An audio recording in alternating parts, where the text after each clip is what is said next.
Hello everyone, I have another idea, something that's been in the back of my mind for many decades, and I was really anxious to make a video about it for a long time, and I decided to do it today. You know, I had been thinking about how really amazing it is that the Beatles, either as a group or as one or more solo artists, have managed to release a brand new recording of some sort for 57 or so years. Now, that's either 56 years or 57 years, depending on whether you want to start in 1961 or 62. So I made a list here that I'm going to go by here. I'm going to read it. And I've come up with at least one song by one of the four Beatles, or multiple songs or multiple albums for every single year, beginning with 1961. And I really welcome your comments and feedback here. What do you think? Now, a couple of things, just as kind of ground rules that I set for myself here. First thing is, I realize that there are, in some years, there are a lot of releases. For example, say in 1963, you know, I'm not going to name every single Beatles album or every single 45 that came out. We know there were a lot of them. As long as I name at least one title for each year, we're good to go. There were some years that are questionable, some years that, you know, I'm interested in feedback on whether or not they count, whether or not it's stretching it a little too much. You let me know, okay? Here we go. Now, I started with 1961. You could just as well start with 62, but the reason I started in 61 is because of this. Now, there was a single that came out in Germany by Tony Sheridan called My Bonnie. And My Bonnie was the first really record, you could say, officially that the Beatles appeared on as the backing band for Tony Sheridan. They were called the Beat Brothers instead of the Beatles because they didn't really like that name, didn't think that name would catch on with the German audiences. So they went by the name of the Beat Brothers for that recording. They also recorded songs of their own with John Lennon on lead vocals for Ain't She Sweet. This is in 1961. And also an instrumental. Lennon and Harrison really wrote it together, more or less, Cry for a Shadow. Now, for most of us, we really didn't get the release of Ain't She Sweet and Cry for a Shadow until the Beatles started taking off with Beatlemania a few years later, and then in 64 everybody got to hear these. But in doing my research, the single My Bonnie with the Beatles in the background and Tony Sheridan as the lead vocalist came out in October 1961 as a 45 in Germany. So officially that is the real first new recording with the Beatles on it. The album by Tony Sheridan featuring My Bonnie came out in January 62 in England. You could go by 62 if you like. But the reason I decided to go with October 61 is, even though the song was only out for 3 months, it managed to catch the ear of their manager, Brian Epstein. And as we know, Brian Epstein ran a record store in England, and a young man named Raymond Jones came in late 1961 and asked him for a record called My Bonnie by the Beatles. And that kind of piqued the interest of Brian and why he decided to seek them out. So actually, because the record is so popular as a 1961 historical footnote, more than a footnote really, it's actually what catapulted the Beatles into stardom because it got their manager. I'm gonna consider it 1961. All right, now we go to 1962, and of course in 1962 it was covered that year because we had Love Me Do and P.S. I Love You as a single. Okay, then we go to 1963, and of course we have the Please Please Me album. We also have the album with the Beatles, and a whole bunch of 45s like She Loves You and I Want to Hold Your Hand, etc. 1964, of course, obviously we have A Hard Day's Night, and we have Beatles for Sale were released. Then we have 1965, the album Help, the album Rubber Soul. Then we go to 1966. 1966 was the year of Revolver, of course, the Paperback Writer and Rain single. Okay, then we go to 1967, Sgt. Pepper's Lonely Hearts Club Band album, along with Magical Mystery Tour.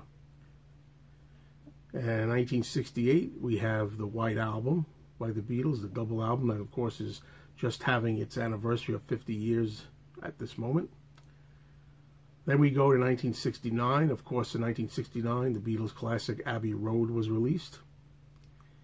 And then when we get to 1970, we have, of course, the start of the solo albums by the Beatles, but we're just going to list Let It Be.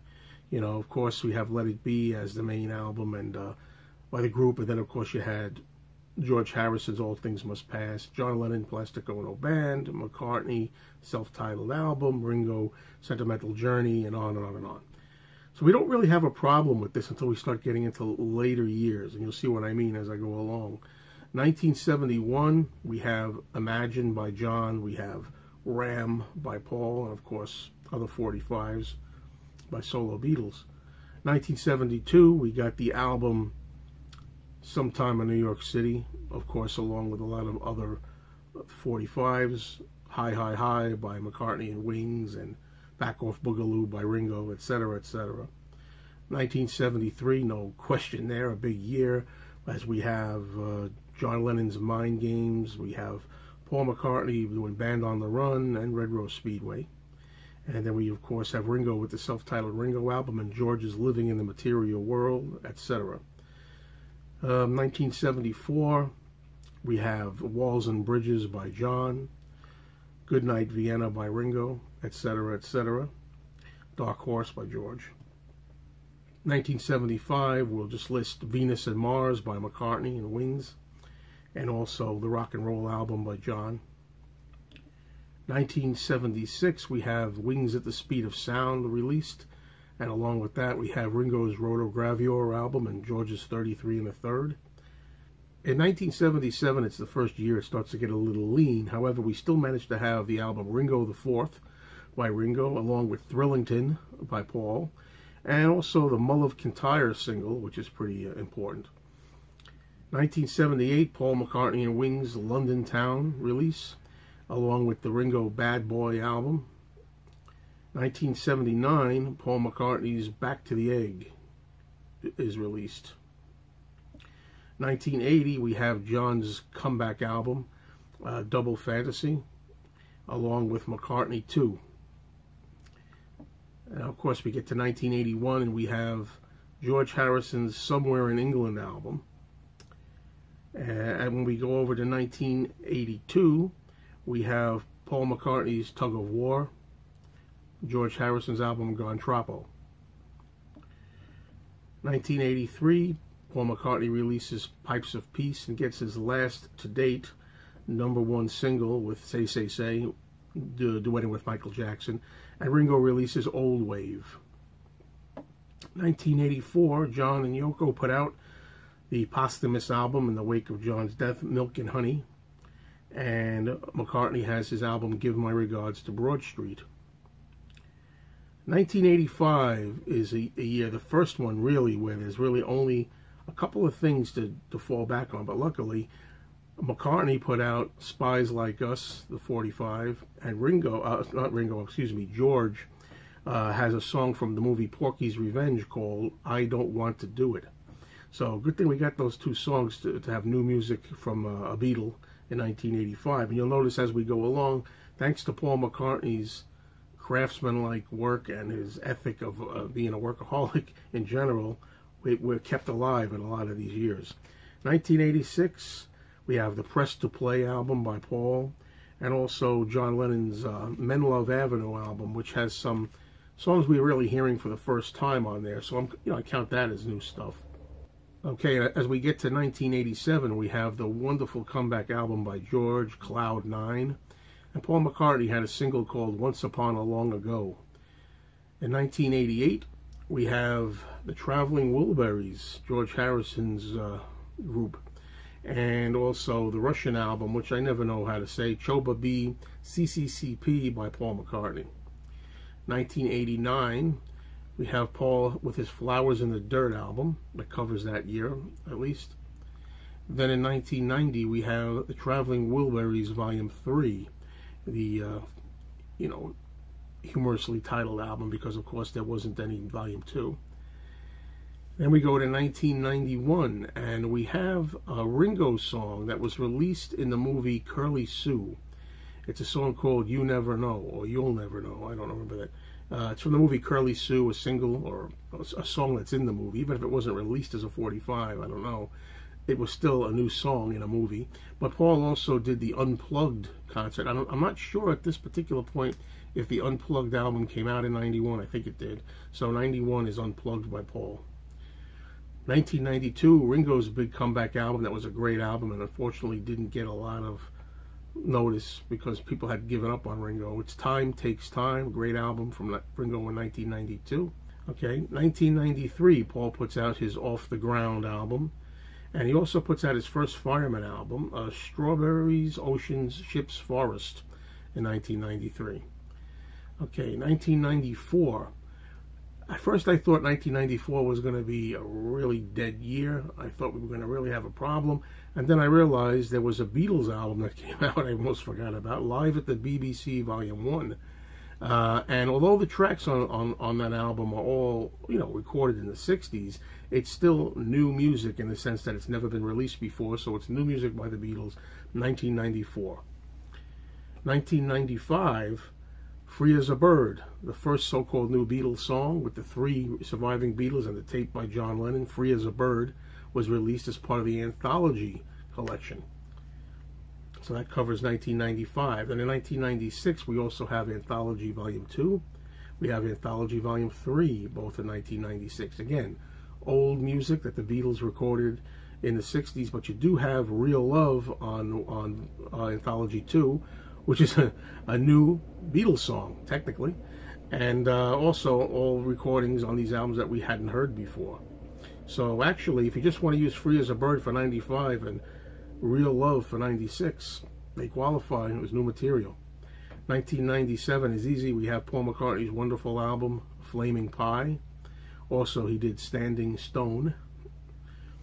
1998, Ringo has a good album out called Vertical Man. Paul McCartney has another Fireman album out that's hard to find. It's called Rushes. In 1999, Paul has a really fantastic oldies album out called Run Devil Run. And there's also Ringo's I Wanna Be Santa Claus that came out. It's Christmas time now. It's time to get that album out and crank it for the holiday. And Paul also released Working Classical. 2000 was almost a tough year. When I couldn't think of anything right away. When I did a lot of research, I came up with the Liverpool Sound Collage from 2000, which is by Paul McCartney. 2001, Paul McCartney releases his album Driving Rain. So we have something to cover us as we get into the 21st century. 2002, we have the last album by George Harrison that was released a year after his death. That album, of course, is Brainwashed, George Harrison. 2003, Ringo saves the day by putting out an album called Ringo Rama for that year. 2004 was a little iffy also. That was another year I had a little bit of difficulty with, but I came up with two things. One of them is John Lennon's album called Acoustic, which basically consists of a lot of demos and recordings that John did, much earlier, obviously, than in the 70s and such. A lot of tracks had already been released on a Lennon Anthology compilation, but some of them are new. So technically there's new John Lennon material for the first time being heard out there in 2004. And I mean commercially released. I'm not talking about bootlegs. I'm not talking about the Lost Lennon tape show. I'm talking about officially released. But also, Paul has a song called Tropic Island Hum that's released in 2004. So there you go. That's covered. 2005 is easy enough. We get two albums. We get Chaos and Creation in the Backyard by Paul, and we also have Choose Love by Ringo. So 2005 is easy. Now, I don't know how to pronounce this. You'll see it spelled out here. 2006 I thought was going to be a year that was going to be difficult, but there's another classical work by Paul, ECCE Core MEUM, 2006 release. 2007, Paul's solo album, another good album, Memory Almost Full, was released. So that covers 2007. In 2008, we have another Fireman album. We have Electric Arguments released by Paul. Also, Ringo's got another solo album out, Liverpool 8. 2009. Now, I'm going to say out of all the years, I think 2009, unless somebody can fill me in here with a correction, was the most stretching year that I could find, where we really had to stretch it. 2009, Paul had a live album out, Good Evening New York City, where he was live at Citi Field in New York. Now, technically, all the songs are old songs. I didn't really want to count live albums unless I really had to. I mean, are they considered new songs? Not really, but the thing about that is you could say technically they're new recordings, so it's up to you if you want to count that or not. You have recordings that Paul did live, and if they're released kind of newly live for the first time, and you hadn't heard live versions of some of these songs released commercially, technically they're new recordings. So I'm going to count it. But also, there's one thing I found here that, again, in 2009 is a little iffy. It's a song that Paul did for a movie called Everybody's Fine.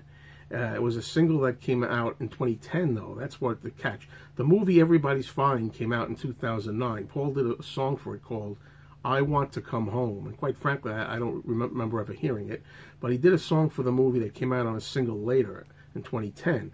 I Want to Come Home, but the movie was released in 2009, so do we count it? I don't know. If it was in the film, and the film was released in 2009, technically there was a Paul McCartney song around in 2009 that was new. However, the problem is that from my research, I think that they say that the song I Want to Come Home was not actually featured in the film. So it's hard to say whether 2009 counts or not. You let me know. 2010 is easy. We're off the hook. Ringo puts out his Why Not album, which I personally think is one of Ringo's best, more recent efforts. 2011, Paul has his album of classical music, Ocean's Kingdom, out, 2011. 2012, we have Paul McCartney releasing his American Standards album, Kisses on the Bottom, along with Ringo releasing another album, Ringo 2012. Then in 2013, we have one of my favorite of all Paul McCartney solo albums that came out, the album called simply New. And also that year, we got another Beatles BBC album, Beatles Live On Air BBC Volume 2, which has stuff that was released by the Beatles, performances at the BBC that we'd never gotten before live, released officially commercially. So, new Beatles album in 2013. Now, 2014, we start getting a little tough here. What are we going to do for 2014? Is there anything? Oh my, nothing for 2014. However, Paul releases a single called Hope for the Future, which I think was done for, if I'm not mistaken, a video game called Destiny. Is that correct? And it came out on a 12-inch record. I got it in my collection over there. And we saved the day. Paul McCartney again with his workaholism. And it's Hope for the Future, 2014. Then in 2015, Ringo released another studio album called Postcards from Paradise. So there's a release for 2015. And 2016, we stretch it a little bit again. Let's see how you people feel about this. 2016, the first thing that came out I want to mention is another Beatles album. It was live at the Hollywood Bowl. It was reissued to coincide with the film 8 Days a Week by Ron Howard. Now, what makes it special is, even though the Beatles released a Live at the Hollywood Bowl album back in 1977, this new version of 2016 included 4 live tracks that were exclusive that had not been released back in 77. So technically, you have 4 live Beatle tracks from the Hollywood Bowl, 4 recordings, if you will, 4 recordings that the Beatles did live that has never been commercially released before 2016.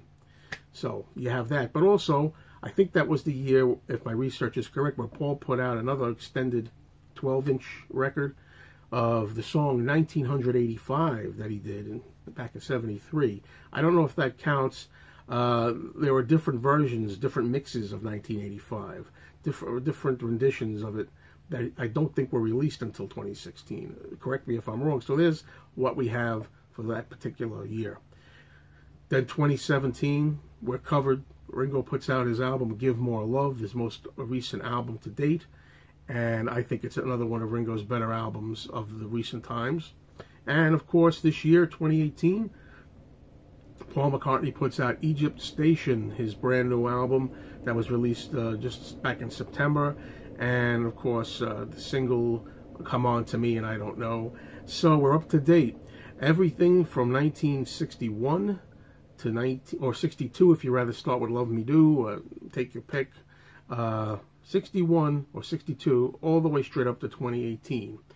And I don't see this ending anytime soon, thank goodness, because it's already been said that Ringo Starr is in the studio now preparing his next album, which is due to be released, I presume, in 2019.